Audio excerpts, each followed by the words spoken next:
আসসালামু আলাইকুম। আশা করি সবাই ভালো আছেন। আজকে আমি আপনাদের জন্য একটি খুবই মজাদার রেসিপি নিয়ে এসেছি। আজকে তৈরি করব ডাল পুরি। চলুন শুরু করা যাক। এখানে আমি একটি মিক্সিং বলে 1.5 কাপ পরিমাণ ময়দা নিয়েছি। এর মধ্যে দিয়ে দিব 2 টেবিল চামচ পরিমাণ সয়াবিন তেল আর দিয়ে দিচ্ছি স্বাদ মতো লবণ। এবারে খুব ভালো করে একটু মাখিয়ে নিচ্ছি। দেখুন আমি খুব ভালো করে মেখে নিয়েছি। এখন অল্প অল্প পানি অ্যাড করে আমি একটি ডো তৈরি করে নেব। একসাথে সবটা পানি দেওয়া যাবে না, পানিটা অল্প অল্প করে অ্যাড করে নিতে হবে।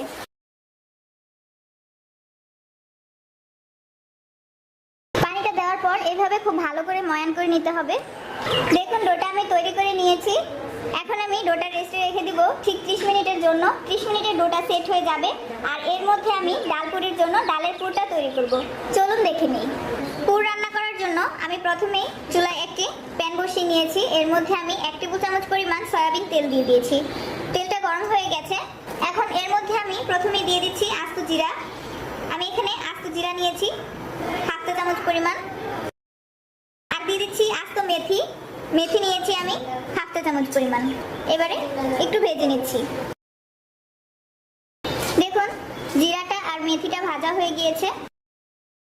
এবারে এর মধ্যে আমি দিয়ে দিচ্ছি কুচি করে রাখা আদা আর রসুন। আমি 1 টেবিল চামচ পরিমাণ আদা রসুন কুচি করে রেখেছিলাম। এবার একটু ভেজে নিচ্ছি। আদা আর রসুনটা ভাজা ভাজা হয়ে গেছে। এখন এর মধ্যে দিয়ে দিচ্ছি কুচি করে রাখা পেঁয়াজ।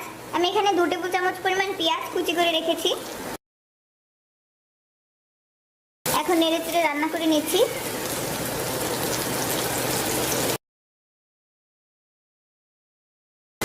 আমি 2টি শুকনো মরিচ ভেজে তারপর গুঁড়ো করে নিয়েছি, দিয়ে দিচ্ছি।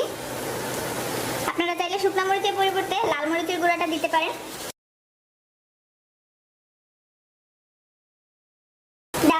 ডালের পুর তৈরির জন্য এখানে আমি ডাল সিদ্ধ করে রেখেছি 1 কাপ পরিমাণ। ডালটা আমি একদম ঝরঝরে করে সিদ্ধ করেছি। দেখুন এর মধ্যে কিন্তু কোনো এক্সট্রা পানি নেই। সিদ্ধ করার সময় ডালের মধ্যে আমি কিছুটা লবণ দিয়েছি, তাই এখন লবণটা দেওয়ার ক্ষেত্রে একটু অ্যাডজাস্ট করে দিতে হবে। এবারে ডালটা দিয়ে দিচ্ছি। ডালটা দেওয়ার পর খুব ভালো করে কিছুক্ষণ আমি রান্না করে নিব। ডালটা একদম ঝরঝরে হয়ে যাওয়া পর্যন্ত একটু পরপর নেড়ে রান্না করব। আর প্রয়োজন হলে কিছুটা লবণ দিয়ে দিতে হবে। এখন লো মিডিয়াম হিটে আমি ডালটাকে রান্না করে নিব যতক্ষণ না কালারটা চেঞ্জ হয়ে যাচ্ছে, একদম ডাল থেকে সব পানি শুকিয়ে যাচ্ছে। দেখুন ডালটা আমি রান্না করে নিয়েছি, এরকম ঝরঝরে হয়ে গেছে। কিছুক্ষণ জাল করে নেওয়ার পরই দেখবেন এরকম ঝরঝরে হয়ে যাবে।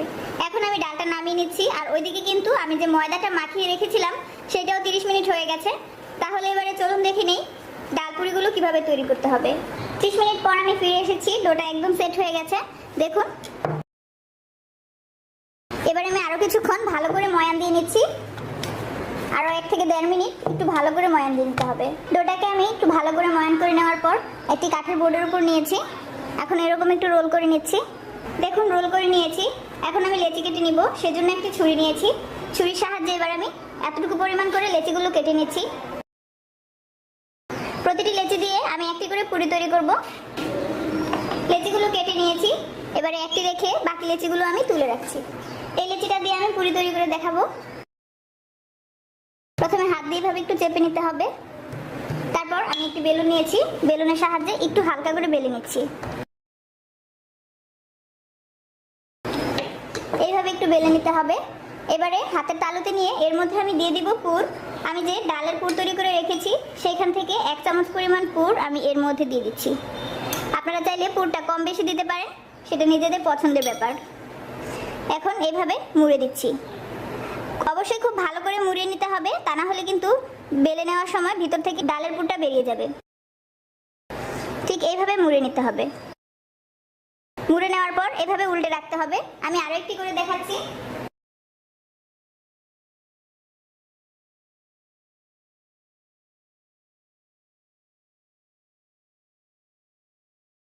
প্রথমে এইভাবে জোড়া লাগিয়ে নিতে হবে পুলি পিঠার মতো করে। তারপর এখান থেকে কোণাটা এনে আস্তে করে এইভাবে জুড়ে দিতে হবে। দেখতেই পাচ্ছেন এখন কিন্তু একদম গোল হয়ে গেছে। উল্টে রাখছি। সেই পদ্ধতিতে আমি সবগুলো করে নিব। এখন আমি এই পুরিটা আপনাদের বেলে দেখাচ্ছি। উল্টে রাখার কারণে কিন্তু এদিকে যে জোড়াগুলো ছিল সেগুলো ভালোভাবে লেগে গেছে। হাত দিয়ে এভাবে একটু চেপে নিতে হবে, তারপর জোড়ার অংশটা উপরে রেখে বেলুন দিয়ে বেলে নিতে হবে। এভাবে আলতো করে বেলে নিতে হবে। দেখুন তৈরি হয়ে গেছে। সেম পদ্ধতিতে বাকি পুরিগুলো আমি তৈরি করে নিব। পুরি আমি তৈরি করে নিয়েছি। এবারে ভাজার জন্য আমি চুলায় একটি কড়াইয়ে কিছুটা তেল গরম করে নিয়েছি। এখন একটি একটি পুরি তেলের মধ্যে দিয়ে দিচ্ছি। এই কাজটা অবশ্যই সাবধানে করতে হবে, তা না হলে হাতে তেলটা ছিটে আসতে পারে। আমি একসাথে 2 থেকে 3টি পুরি দিয়ে দিচ্ছি, কারণ আমার প্যানটা একটু বড় সাইজের। আমি 4টি পুরি দিয়ে দিয়েছি একসাথে।